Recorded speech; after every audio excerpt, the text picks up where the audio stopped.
Môre, dis Woensdag die 1 April en ek hoop jy het jou koffie reg, want vanoggend kyk ons hoe 'n ou skaduwee uit die putte van Genesis skielik 'n werklikheid word hier in die strate van Jerusalem.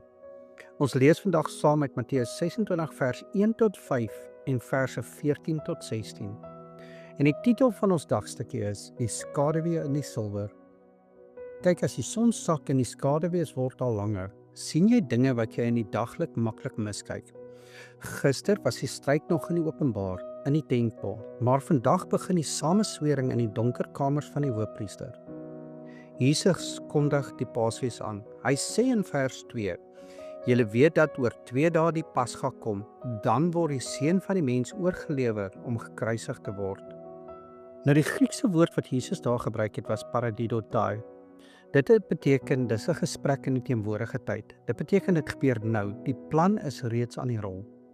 En dan, terwyl Jesus praat van die offer van die ware paaslam, loop een van sy eie vriende, 'n disipel, die donker in.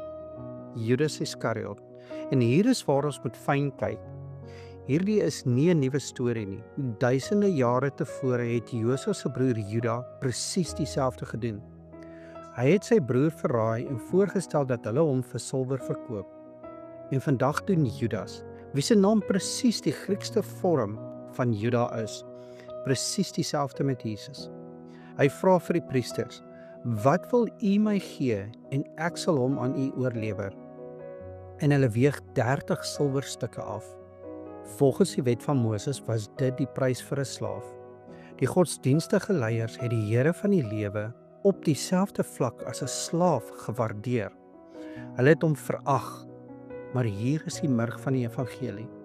Net soos God Josef se verraad gebruik het om die wêreld van hongersnood te red, so gebruik hy Judas se verraad vir ons ewige verlossing. Die prys van veragting word die prys van ons vryheid. God word nie geflous deur hoe naby ons aan Jesus staan nie. Ek meen, Judas was een van die 12, maar sy hart was nog in die donker. Gaan toets jouself vanoggend. Is daar enige silwerstukke in jou lewe waarvoor jy Jesus verhuil? Dalk is dit jou status, dalk is dit rykdom, dalk is dit die guns van mense. Kom laat ons saam bid.